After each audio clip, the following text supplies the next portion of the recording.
Bonjour à vous, Marion Maréchal. Bonjour. Et bienvenue. Vous êtes tête de liste Reconquête, c'est le parti d'Éric Zemmour aux européennes.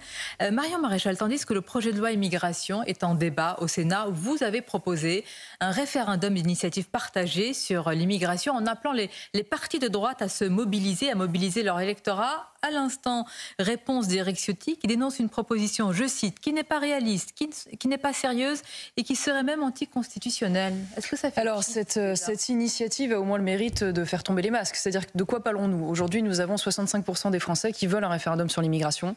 Et entre 60 et 80% selon les sondages d'opinion qui veulent réduire l'immigration. Et malgré ça, le peuple français, disons-le, n'est pas entendu, n'est pas écouté. Le président ne veut pas s'engager à faire un référendum sur le sujet.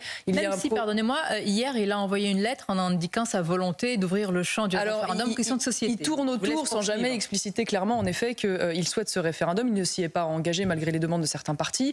Aujourd'hui, l'ensemble des états-majors à droite appellent ce référendum depuis longtemps. Donc moi, j'en ai tiré la conclusion que plutôt que d'attendre la bonne volonté d'un président qui se refuse à écouter les Français, donnons-nous les moyens d'organiser, d'imposer ce référendum. Et il y a un moyen dans la Constitution qui s'appelle le référendum d'initiative partagée. Pour cela, il faut quoi? 185 parlementaires. Ils existent entre les députés RN et LR. Et il faut 4,8 millions de signatures. Ce qui est un seuil évidemment très élevé, mais je pars du principe qu'en l'état actuel de la situation, vu l'état de l'opinion publique et la gravité de la situation migratoire, si tous les partis RN, Reconquête, Nicolas Dupont-Aignan, qui a d'ailleurs lui pour le coup salué cette initiative, et les Républicains travaillent ensemble à l'obtention de ces 4,8 millions de signatures, c'est possible.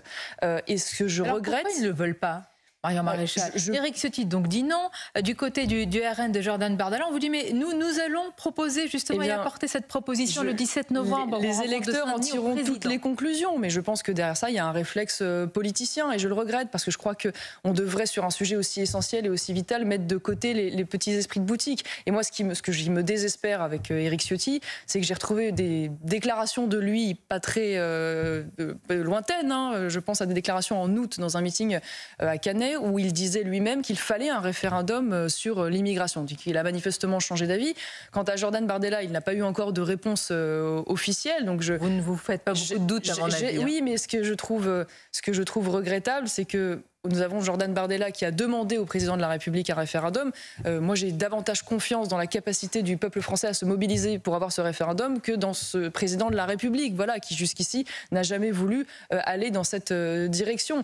Donc, j'ose espérer que les choses peuvent encore changer. Je ne peux pas croire aujourd'hui que même Éric Ciotti se cantonne à cette posture, alors que dans son propre électorat, 80% des LR veulent ce référendum. À un moment donné, il faut être quand même capable de mettre ses actes en accord avec ses grandes déclarations. Ou alors les masques tomberont et les électeurs en tireront toutes les conclusions. Est-ce qu'ils ne sont pas, Marion Maréchal, en train de vous dire non à ce que vous essayez de faire, c'est-à-dire l'union des droites à travers un sujet d'importance qui est l'immigration? Or, ils n'en veulent pas. Non, mais ça va au-delà de l'union des droites. En l'occurrence, nous sommes d'accord, puisque chacun a dit qu'il voulait un référendum. Très bien, les Français sont majoritaires. Il faut savoir que sur l'immigration, c'est l'un des rares sujets consensuels dans notre pays. Il n'y en a quand même pas 50. Nous vivons les drames que nous connaissons aujourd'hui depuis, à la fois sur le plan sécuritaire et sur le plan de l'islamisme et du terrorisme depuis des années et de manière très exacerbée depuis quelques semaines.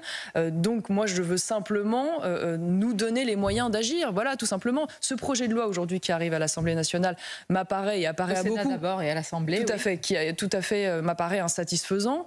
Il y a, selon moi, un manque de réalisme et de crédibilité de la part de Gérald Darmanin, qui, pour moi, d'ailleurs, n'est absolument pas légitime à pouvoir se présenter devant les Français et porter ce projet de loi. Quand on a le bilan qui est le sien en matière sécuritaire, en matière migratoire, je rappelle quand même record d'entrée légale et illégale historique dans notre pays sous son ministère. Le ministre de l'Intérieur n'est pas légitime à porter un projet de loi sur l'immigration. Il n'est pas légitime. Indéniablement, aujourd'hui, il a un bilan, Gérald Darmanin, c'est le ministre de l'accueil du bateau de clandestins de l'Océan Viking à Toulon. C'est le ministre qui était en exercice lorsque ce migrant clandestin tunisien passé par Lampedusa est allé frapper et tuer des personnes dans la basilique à Nice. C'est celui également de l'affaire Lola. Rappelons quand même cette jeune fille tuée par une femme qui était sous obligation de quitter le territoire français. Donc il y a de multiples défaillances.